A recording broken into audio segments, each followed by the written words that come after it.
सरस्वती नाम जगत् प्रसिद्धं प्रभुं जगत्यां पतितैकबन्धुं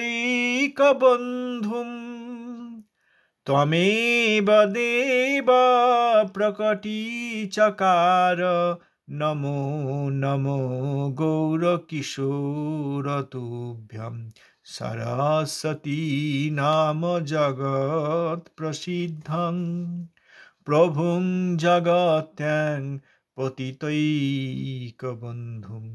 तमेव देव प्रकटीचकार नमो नमो गौरकिशोरतुभ्यं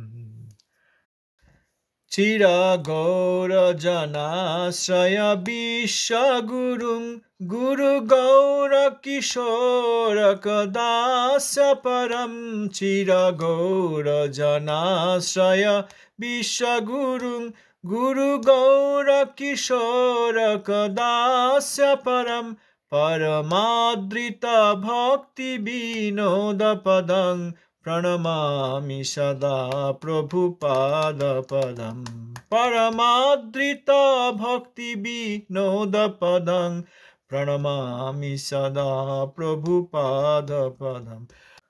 पतित पावन श्री शिला गुरु महाराज जी की जय। अष्टोत्तर शत श्री शिला भक्ति सिद्धांत सरस्वती गोस्वामी ठाकुर शिला प्रभुपाद जी की जय। दशम स्थान श्री रूपानुग आचार्य वर्ग वैष्णव वैष्णववृंद की जय। परमहंस कुलचूड़ामणि शिला गौरश दास बाजी महाराज की जय। श्री शिला सच्चिदानंद भक्तनाथ ठाकुर महाराज की जय। श्री रूपानुग आचार्य वर्ग की जय। भजनानंदी और समागत भक्तवृंद की जय। प्रभुपाद शिला सरस्वती गोस्वामी ठाकुरेर अनुकंपित श्री श्रीमद सुंदरानंद विद्या विनोद ठाकुरेर संकलित परमहंस श्री गौरकिशोर। আমরা অষ্টকাল লীলা এই শীর্ষক বাবাজি মহারাজের যে শিক্ষা সেখানে শুনছিলাম যে শ্রীমৎ সুন্দরানন্দ ঠাকুরের শ্রীপাঠ থেকে কোনো এক গোস্বামী নামধারী শ্রীল গৌরকিশোর প্রভুর নিকট এসে কাছে এসে অষ্টকাল লীলা শিক্ষা করতে চাইলেন। শ্রীমৎ সুন্দরানন্দ ঠাকুরের শ্রীপাঠ মহেশপুর, যশোর জেলা, মাঝদিয়া স্টেশনের কাছে।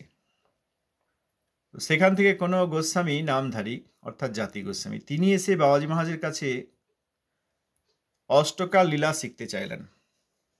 প্রথম দিন বাবাজি মহারাজ বললেন, আমার এখন অবসর নাই, সময় নাই, সময় হলে বলব। এরকম প্রায়ই আসেন এবং ওই জিজ্ঞেস করেন, আর বাবাজি মহারাজ একই উত্তর দেন যে এখন আমার সময় নাই, সময় হলে বলবো। এইরকম বারবার জিজ্ঞাসা করা সত্ত্বেও যখন বাবাজি মহারাজ তাকে বললেন না, সময় নেই, সময় হলে পরে বলবো, এই উত্তর শুনলেন, তখন তিনি বিরক্ত হয়ে আর আশাই বন্ধ করে দিলেন। সেই দিন রাত্রি 10টার সময় বাবাজি মহারাজ স্বগতোক্তি করছেন, নিজেই বলছেন যে একটা কানাকড়ি হারিয়ে গেলে তার জন্য যার প্রাণ অতিষ্ঠ হয়, অর্থাৎ বিষয়ে এত আসক্তি, সামান্য কপর্দক মাত্র কানাকড়ি অর্থাৎ খুব অল্প মূল্যের অর্থ, সেটিও হারিয়ে গেলে যার প্রাণ অতিষ্ঠ হয়, সেই ব্যক্তি বলে আমি অষ্টকালীয় ভজন শিখব। তা আজকাল তো বাজারে অনেক বইয়ে রাধাকৃষ্ণের লীলা, অষ্টকাল লীলা এসব প্রকাশিত হয়ে গেছে। সেই সব বই দেখে না হয় অষ্টকাল লীলার কথা জেনে নিল, কিন্তু সিদ্ধ দেহ কি করে পাবে? তা তো আর বই পড়ে পাওয়া যায় না। তার জন্য তো ভজন করতে হবে, নামাপড়া ত্যাগ করে শুদ্ধ সাধুর আনুগত্যে বৈকুণ্ঠের সিদ্ধান্ত সমূহ জানতে হবে, শুদ্ধ সিদ্ধান্ত জানতে হবে, সম্বন্ধ জ্ঞান থাকতে হবে, শুদ্ধ সাধুর আনুগত্যে শ্রৌতবাণী শুনে ভগবানের সঙ্গে তাঁর পার্শ্বদের সঙ্গে সম্বন্ধিত হতে হবে, সেইভাবে অবিদেয় অর্থাৎ আচরণ করে প্রেম লাভ করতে হবে। তা সিদ্ধ দেহ কি করে পাবে? শুধু বই পড়ে ইনফরমেশন হিসাবে, খবর হিসাবে, সেখানকার নিউজ, সেখানকার ঘটনা বই পড়ে জেনে নেওয়া যেতে পারে, কিন্তু সিদ্ধদেহ কি করে পাবে? সিদ্ধদেহের জন্য তো ভজন করতে হবে, এই কথা বলছেন। এইসব কথা সাধারণ বইয়ে প্রকাশিত হওয়ায় জগতের জঞ্জাল আরো বেড়ে যাচ্ছে, অর্থাৎ এই অপ্রাকৃত কথা।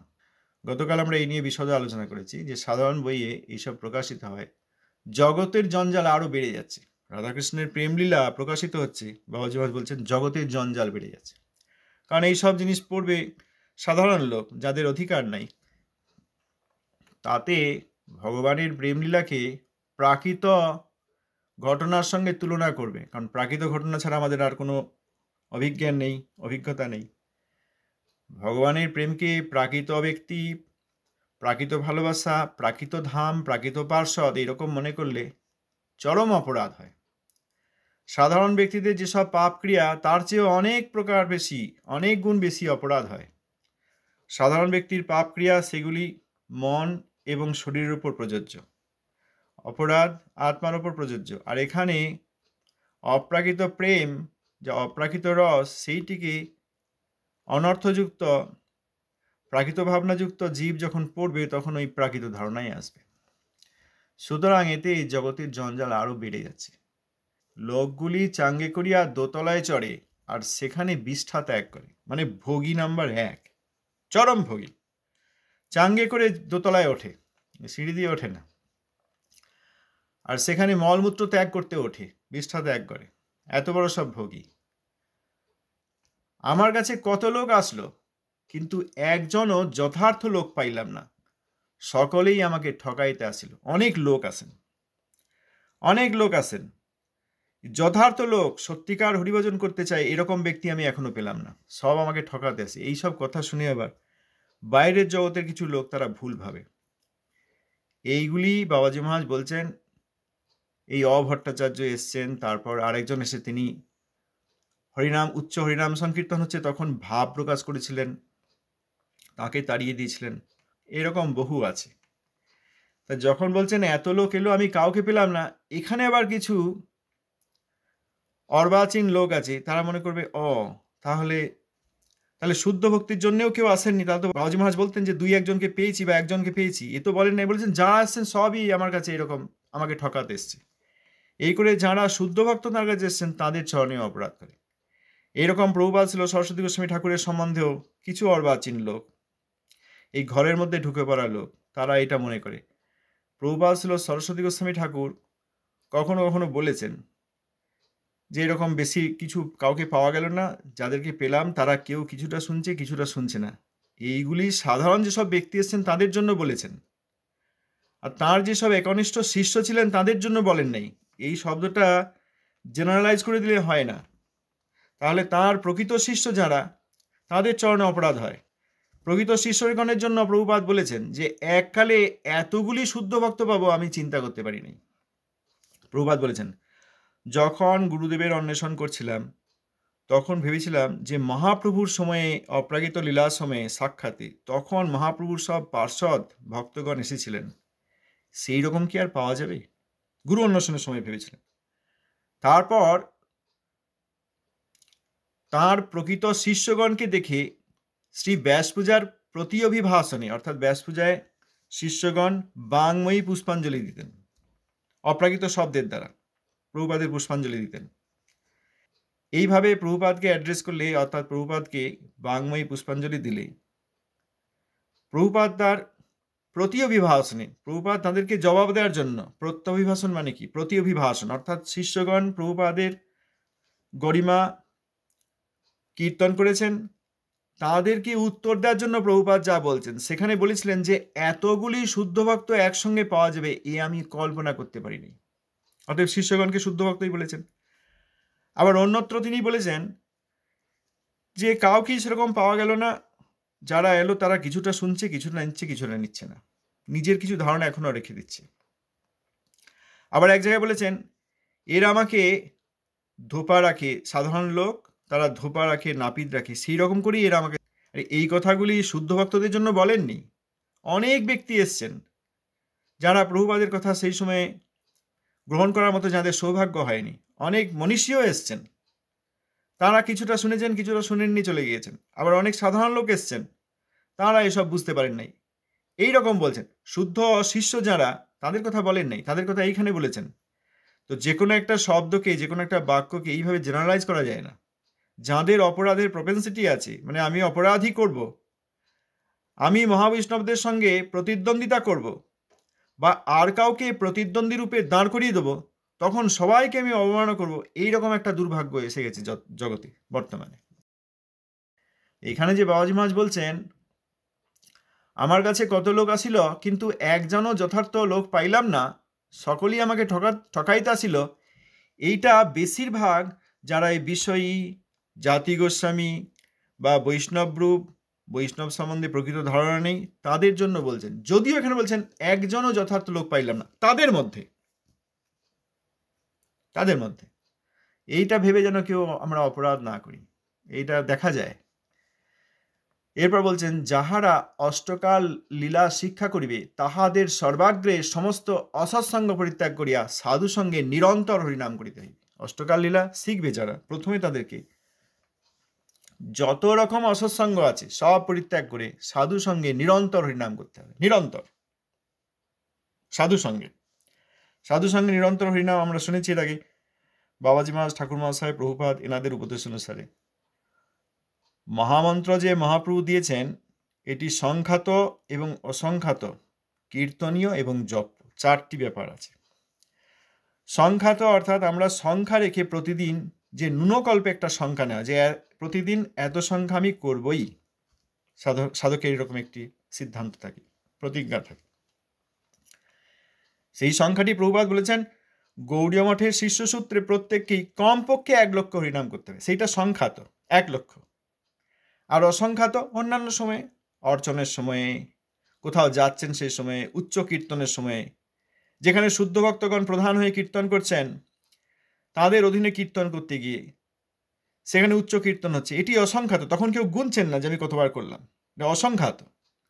আবার হরিনাম জপ এবং কীর্তনীয়, যে সংখ্যা হরিনাম করছেন কেউ, মনে করেন 1 লক্ষ ন্যূনকল্পে, কমপক্ষে 1 লক্ষ হরিনাম করেন তিনি কিছু সংখ্যা উচ্চ কীর্তন করবেন, কিছু সংখ্যা উচ্চ কীর্তন করতে পারেন যাতে সকলে শুনতে পায়, বৃক্ষলতা আদি পশু পক্ষী কীট পতঙ্গ দেহধারী দেহহীন প্রত্যেকেই, বিদেহী সব আত্মা শুনতে পায়। কিছু সংখ্যা হরিনাম করতে পারেন যেটি তিনি কীর্তনই করছেন তবে নিজেই শুনতে পাবেন। আবার কিছু সংখ্যা করতে পারেন যেটি জপের মতো। আমাদের নামাচার্য শ্রী হরিদাস ঠাকুর এইভাবেই করতেন, 3 লক্ষ হরিনাম করতেন। প্রথম 1 লক্ষ উচ্চ কীর্তন, সবাই শুনতে পাবে। তারপরের 1 লক্ষ কেবল কীর্তন, তবে কেবল নিজে শুনতে পাবেন, আশেপাশে কেউ থাকলে শুনতে পাবেন। তারপরের 1 লক্ষ তিনি জপ করতেন। তাহলে জপ এবং কীর্তনীয় 2 হলো। তাহলে হরিভক্তের সঙ্গে, শুদ্ধ সাধুর সঙ্গে নিরন্তর হরিনাম মানে বিষয়টা এই, উচ্চ কীর্তন করছেন সাধু, সেখানে গিয়ে হরিনাম করতে হবে তাদের আনুগত্যে। আবার যেটি নিজের সংখ্যা, সেটি ঘরে এসে একান্তভাবে নিজে করবেন। সেইখানে ক্রন্দনাদি হতে পারে, সেখানে ঠাকুরমশাই বলছেন চোখ, কান, নাক ইত্যাদি কাপড় দিয়ে বেঁধে দিয়ে ছোট্ট ঘরে, বদ্ধ ঘরে করতে পারেন। সেটিও সাধু সঙ্গেই হরিকীর্তন হলো। একা বসে আছেন ঘরে, মনে হচ্ছে নির্জনে করছেন, এটি নির্জন ভজন চলনা নয়, এটি তার নিজের সংখ্যাত যে হরিনাম, সেইটি তিনি ওই একান্তভাবে করছেন। এটিও সাধু সঙ্গে হচ্ছে, কারণ সাধুদের সঙ্গ করে এসছেন আজ এবং গতকাল এবং নিরন্তর। সেই সাধুগণের যে শুদ্ধ সিদ্ধান্ত, সেইগুলি চিন্তা করছেন, সেইগুলির দ্বারা অনর্থ নিবৃত্ত করছেন এবং হরিনামের প্রচেষ্টা করছেন।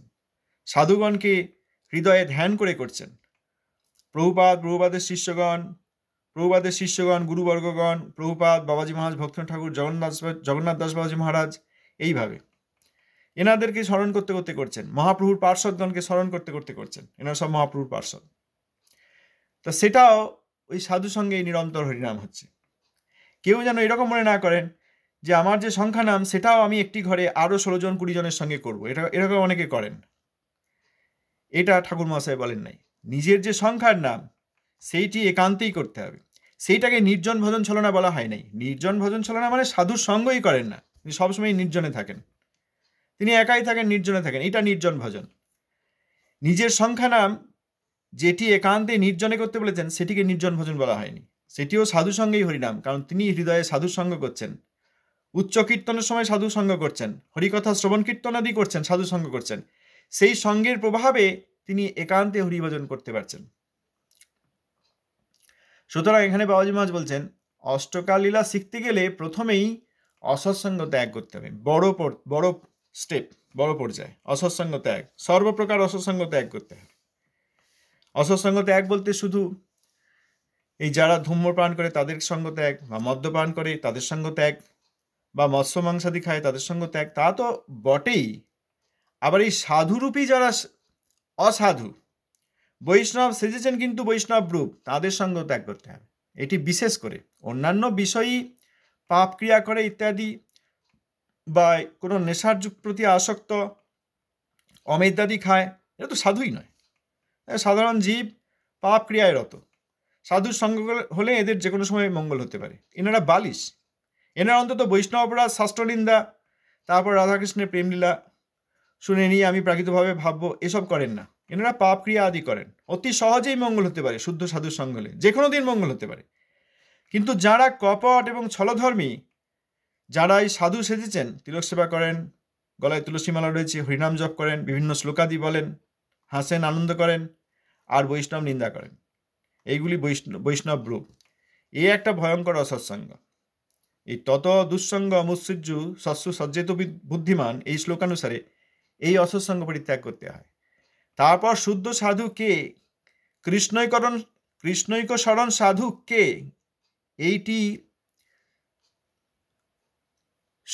এইটি শাস্ত্রের শুদ্ধ সিদ্ধান্ত অনুসারে চিনে নিয়ে পরিচিত হয়ে সেই সাধুর সঙ্গ করতে হবে।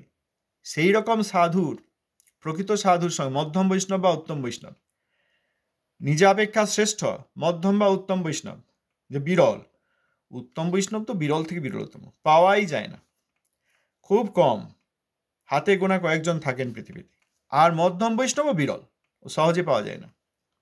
নিরন্তর শুদ্ধ নাম করেন, শাস্ত্রের শুদ্ধ সিদ্ধান্ত সমূহ জানেন, এই রকম মধ্যম বৈষ্ণব খুবই বিরল। চিনতে পারতে হবে কে শুদ্ধ বৈষ্ণব, তিনি মধ্যম না উত্তম, এবং নিজাপেক্ষা শ্রেষ্ঠ হলে ভালো হয়, এবং নিজে যে রসে ভজনা করেন সেই রসের অনুসারী হলে খুব ভালো হয়। বৈকুণ্ঠের ভক্ত বৈকুণ্ঠের রসে সেবা করেন গৌরব বুদ্ধিতে, সেখানে উত্তম বৈষ্ণব আছেন। কিন্তু যারা ব্রজের ভাবনায় ভজনা করবেন, তারা সেইখানে বিশেষ সঙ্গ করতে যান না, প্রণাম করেন উত্তম বৈষ্ণব বলে, বৈকুণ্ঠের ভাবে বিভাবিত। কিন্তু যার সঙ্গে, যিনি প্রকৃতই উত্তম বৈষ্ণব বা মধ্যম বৈষ্ণব অর্থাৎ শুদ্ধ ভক্ত, এবং এই একই রসে ভজনা করেন, তার সঙ্গ করবেন, এবং তাকে তার চেয়ে অধিক অধিকারী হতে হবে। জল উপর থেকে নিচে যায়, যদি দুটি পুকুর থাকে, মাঝখানে যদি একটা কাটা নালা থাকে, তাহলে যে পুকুরের জল উঁচু, সেখান থেকে নিচের পুকুরে যায়। সেই রকম এইরকম সাধু সঙ্গ করতে হবে, স্বজাতীয়াশয় স্নিগ্ধ শুদ্ধ সাধু, এবং স্বজাতীয়াশয় অর্থাৎ তিনি ওই একই রসে ভজন করেন এবং পারঙ্গত, আমার অপেক্ষা অধিক জানেন, তার কাছ থেকে ভজন শিক্ষা করতে হবে, তার সঙ্গে তার আনুগত্যে হরিনাম করতে হবে। নির্জনে বা নিজের মতলব মতো হরিনামে ছলনা করিতে গেলেই মায়া পিশাচি ঘাড়ে চাপে। এই কথা আগেও একদিন বলেছেন। একজন আসতেন, তিনি হঠাৎ আসা বন্ধ করে দিলেন, দুই একটি কটু কথা শুনে হঠাৎ আসা বন্ধ করে দিলেন তার দিক থেকে। কিন্তু শুদ্ধ সিদ্ধান্তের কথা বলেছেন পরমহংস কুলচূড়ামণি বাবাজি মহারাজ, আর এনার মনে হয়েছে আমার মর্মে, অর্থাৎ এই মনে আঘাত লাগলো, তখন তিনি আসা বন্ধ করে দিলেন। তারপর যা হয়, সংসারে অনেক কষ্ট হয়েছে, প্রপীড়িত হয়ে, অর্থাৎ খুব কষ্ট পেয়ে তিনি আবার একদিন বাবাজি মহারাজের কাছে এসেছেন। তখন বাবাজি মহারাজ জিজ্ঞেস করলেন যে কি, আপনি তো আর আসেন না, তাহলে কি নির্জনে ভজন করছেন? সেই ব্যক্তি উত্তর দিলেন, হ্যাঁ বাবাজি মহারাজ, সাধুর কাছে এসে মনে কষ্ট পাওয়ার চেয়ে নিজে নিজে ভজন করাই ভালো। তাকে উপদেশে বাবাজি মহারাজ বলেছিলেন যে নির্জন ভজনে যদি যথেষ্ট সাধুসঙ্গ এবং হরিকথা শ্রবণ কীর্তন না হয়, তাহলে সেই রকম নির্জন ভজনে মায়া এসে জাপটে ধরে, মায়া খুব প্রভাব বিস্তার করে এবং বিষয় চিন্তা এনে দেয়। তাহলে নির্জন ভজনেও সাধুসঙ্গ রয়েছে, এখানে যে কথা রয়েছে না, নির্জন ভজনেও সাধুসঙ্গ রয়েছে, অর্থাৎ সাধুর সঙ্গে হরিকথা শ্রবণ কীর্তন করতে হবে। দিবসে দিনের অন্যান্য সময়ে সাধুর সঙ্গে হরিকথা শ্রবণ কীর্তন করতে হবে, আর নিজের সংখ্যাটি গিয়ে সেখানে নির্জনে করতে হবে, একান্তভাবে করতে হবে। সেইটি প্রকৃত নির্জন ভজন, এবং সেই ভজনটিকে যে নির্জন ভজন ত্যাগ করতে বলা হচ্ছে তা নয়, সেটি নির্জন ভজন নয়, সেটিও সাধু সঙ্গে হরিনাম গ্রহণ। এখনই আমরা যে কথা আগে দু একটি বাক্যে পড়লাম, এখানে যেটি নির্জন ভজন অর্থাৎ সাধু সঙ্গ নেই, শ্রী হরিকথা শ্রবণ কীর্তনের ব্যবস্থা নেই, আমি নিজেই যতটা পারি করি, এরকম আছে অনেকে, যতটা সময় পাই আমি হরিনামই করি, খুব ভালো কথা। কিন্তু সেখানে যদি বাবাজি মহারাজের শিক্ষা অনুসারে, শ্রীল গৌরকিশোর দাস বাবাজি মহারাজের শিক্ষা অনুসারে সেখানে যদি যথেষ্ট পরিমাণ হরিকথা শ্রবণ কীর্তন না হয় শুদ্ধ সাধু থেকে, হরিকথা শ্রবণ কীর্তনই সাধু সঙ্গ। শ্রীল ভক্তিনাথ ঠাকুর মহাশয় অন্যতর বলেছেন সাধু সঙ্গের সংজ্ঞা, যে অনেকে ধামে যান, সাধুকে সত্যিকার সাধু পরিচয় পেয়েছেন, তার কাছে যান, তার যা দরকার কিছু কিনে দেন, তার আনুকূল্য করেন, কেমন আছেন জিজ্ঞেস করেন, চরণের ধুলি পর্যন্ত নেন, প্রণাম করেন, খুব ভালো, এতে সাধুর সম্মাননা হয়, এগুলো দরকার, সাধুকে সম্মান করতেই হবে। এই পর্যন্ত সাধুর সম্মাননা হয় ঠিকই, কিন্তু সাধু সঙ্গের অর্থ যে সেই সাধু স্বজাতীয়াশয় স্নিগ্ধ সাধু কিভাবে ভজন করছেন, তার হৃদয় থেকে সেই কথা তিনি যদি কৃপাপূর্বক বলেন, সেই কথা শুনে যখন সেই রকমভাবে ভজন করার চেষ্টা করা হবে, সেইটিকে বলা হয় সাধু সঙ্গ। এখানে সেই জন্য বললেন নির্জনে বা নিজের মতলব মতো হরিনামে ছলনা করিতে গেলেই মায়া পিশাচি ঘাড়ে চাপে, তখন বিষয় চিন্তা আসে। পিন ড্রপ সাইলেন্স, একদম খুব স্থির, কোথাও কারোর সঙ্গে কথাবার্তা বলা হয় না, এবং চুপচাপ নিস্তব্ধ জায়গায় হরিনাম করা হয়। কিন্তু যদি তার অনর্থাদি না গিয়ে থাকি এবং এই সাধুসঙ্গ না হয়, শুদ্ধ হরিকথা শ্রবণ কীর্তনের ব্যবস্থা না থাকে, তাহলে মায়া পিশাচি ঘাড়ে চাপে, বিষয় চিন্তা এনে দেয়। সাধু সঙ্গের নামই রূপ গুণ ও লীলারূপে আত্মপ্রকাশ করেন। আমরা এই নিয়ে গতকাল আলোচনা করেছি। সাধু সঙ্গে কে নামই প্রকাশ করেন, প্রথমে রূপ হিসাবে, কারণ নামই ভগবান। কৃষ্ণের নামই কৃষ্ণ, ব্রজরাজ তো নয়, যশোদানন্দন কৃষ্ণই তার নাম, আর নামই তিনি। এই জন্য সাধু সঙ্গে নাম গৃহীত হলে, নাম গ্রহণ করলে সেই নামই রূপ রূপে নিজে আত্মপ্রকাশ করেন, দেখা দেন, তার রূপ প্রকাশিত হয় হৃদয়ে, তার গুণ তারপর প্রকাশিত হয়, যার রূপ তিনি প্রকাশিত হন, তার গুণাদি প্রকাশিত হয়, এবং লীলা রূপে নাম আত্মপ্রকাশ করেন। নামই রূপ গুণ ও লীলা যথাক্রমে এই রূপে আত্মপ্রকাশ করেন। তখন তাকে দেখা যায়, তার গুণাদি দেখা যায়, তার গুণাদি অনুভব করা যায়, তার বিভিন্ন লীলা আদি দেখা যায়। অর্থাৎ লীলা মানে কি? লীলা অর্থে তার পার্শ্বদগণের সঙ্গে তার বিবিধ বিহার আদি, সখাগণের সঙ্গে, মাতা পিতার সঙ্গে, দাসগণের সঙ্গে ইত্যাদি বিভিন্ন প্রকার যে লীলা বিহার আদি, সেগুলি দর্শন করা যায়, অর্থাৎ তার পার্শ্বদের দেখা যায়। আর লীলাটি কোথায় হচ্ছে? তার নিত্য ধামে হচ্ছে, অপ্রাকৃত ধামে, সেই ব্রজধামকেও দেখা যায়।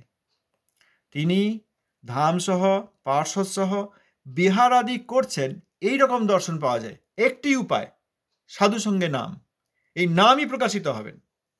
অতএব বাজারে যেসব বই বেরিয়েছে, সেইখানে রাধাকৃষ্ণের প্রেমলীলা কেমন, এইগুলি পড়ে নিতে হবে না। এতে জগতে জঞ্জাল হচ্ছে মানে কি? যিনি পড়ছেন করছেন, তার হৃদয়ে জঞ্জাল উপস্থিত হচ্ছে। জঞ্জাল মানে কি কাগজপত্র নোংরা সব জগতে ঘুরে বেড়াচ্ছে? না, আরও সূক্ষ্ম, সেগুলো তো প্রাকৃত জঞ্জাল, কেউ ঝাড়ু দিলে চলে যাবে। এই যারা এইসব করবেন, অপ্রাকৃত প্রেম সাধারণ জগতের বইয়ে প্রকাশিত হয়ে গেছে, আমার হাতে উপলব্ধ, আমি পেয়ে গেছি, আমার অ্যাক্সেস আছে, এখন আমি পড়ে নিলাম, তাহলে জঞ্জালটা হৃদয়ে হচ্ছে, সূক্ষ্মভাবে জগতে জঞ্জাল উপস্থিত হচ্ছে। এই কথা বাবাজি মহারাজ বলেন। সাধু সঙ্গে নামই রূপ গুণ ও লীলারূপে আত্মপ্রকাশ করেন। আমরা গতকাল এই নিয়ে আলোচনা করেছি, প্রভুপাদের উপদেশে আছে যে অনর্থ নিবৃত্তি হলে শুদ্ধ নাম, সেইখানেই রূপ গুণ লীলা প্রকাশিত হবেন, কৃত্রিম করে চিন্তা করতে হবে না লীলা। যাহাদের নামে বিশ্বাস নাই, সেই সকল দুর্ভাগা লোক পৃথকভাবে অষ্টকাল লীলা শিক্ষা করিবার দুর্বুদ্ধি পোষণ করিয়া নিজের অমঙ্গল করিয়া থাকে। নামে বিশ্বাস নাই, নাম যে নামই, নাম যে যার নাম সেই কৃষ্ণই, এই বিশ্বাস নাই, সেই সব দুর্ভাগা লোক। তো দুর্ভাগাই হচ্ছে। ঠাকুর মহাশয় লিখলেন, হে গৌর নিত্যানন্দ, তোমার নাম তোমার সমান, তুমি নাম দিয়েছ, এখন আর কালাকাল বিচার রাখো নাই, ন দেশ ও কাল নিয়ম, ন শৌচ নির্ণয়, এবং নামে তোমার সমস্ত শক্তি অর্পণ করেছ, এবং তুমি তোমার সমান অপ্রাকৃত নাম জগতে তুমি বিলিয়ে দিয়েছ, বিস্তার করে দিয়েছ। আমার দুর্ভাগ্য যে এখন আমার সেই নামের অতি হলো না। কে বলছেন? গৌর নিত্যানন্দের নিত্য পার্ষদ স্বয়ং শ্রীল ভক্তিবিনোদ ঠাকুর মহাশয়, আমাদেরকে শিক্ষা দেওয়ার জন্য। আমাদেরকে এটা বুঝতে হবে যে আমার নামে বিশ্বাস হয় নাই, নামে আমার কোনো রতি নাই, কোনো প্রীতি হয় নাই, আমি দুর্ভাগা। আমি এই পৃথকভাবে আলাদা করে কৃত্রিম রূপে অষ্টকালীয় যে নিত্যলীলা, সেইটি শিক্ষা করার আমার জন্য দুর্বুদ্ধি না হয়। এইরকম দুর্বুদ্ধি পোষণ করলে নিজের অমঙ্গল করে থাকি। এখানে বাবাজি মহারাজ বললেন, যাদের জন্য আমিও সেই দুর্ভাগা, এই জন্যেই পড়তে হবে যে আমার নামে বিশ্বাস নেই, আমি দুর্ভাগা, আমি পৃথকভাবে এই সব বিষয়ে আকৃষ্ট হওয়ার চেষ্টা করি। কারণ প্রাকৃত জগতের যেমন উপন্যাস ভালো লাগে, তেমনি অপ্রাকৃত জগতের প্রেম লীলাও আমার ভালো লেগে যাচ্ছে। এরকম তো অনেক লোক দেখা যায়, প্রাকৃত উপন্যাস পড়ে তাঁদেরও গায়ে শিহরণ হয়, খুব আকর্ষণ লাগে, খুব ভালো লাগে, সেইটা নিয়ে ভাবতে থাকেন, একদম চিন্তায় ঘোরে বিঘোরে সেই কথা ভাবেন। বড় উপন্যাসকার অনেক আছেন, তাদের ভালো ভালো সব উপন্যাস আছে প্রাকৃত জীবের হৃদয়কে আকর্ষণ করার মতো। সেই রকমই রাধাকৃষ্ণ লীলা পড়লেও সেই রকম হয়ে যায়। তার মানে কি, প্রাকৃত হৃদয়ের মধ্যে অপ্রাকৃত ভাবনার ধারণা, এইটা কৃত্রিমভাবে লীলা স্মরণের চিন্তা। এইরকম লীলা শিখে নেব, অষ্টকালীয় লীলা কি হচ্ছে একটু জেনে নেব, এইরকম দুর্বুদ্ধি পোষণ করলে আমার অমঙ্গল হয়ে থাকে। এই হচ্ছে আজকের বিষয়। সময় হয়ে গেছে। ধন্যবাদ, প্রণাম। যদি কারো কিছু বলার থাকে বলতে পারেন।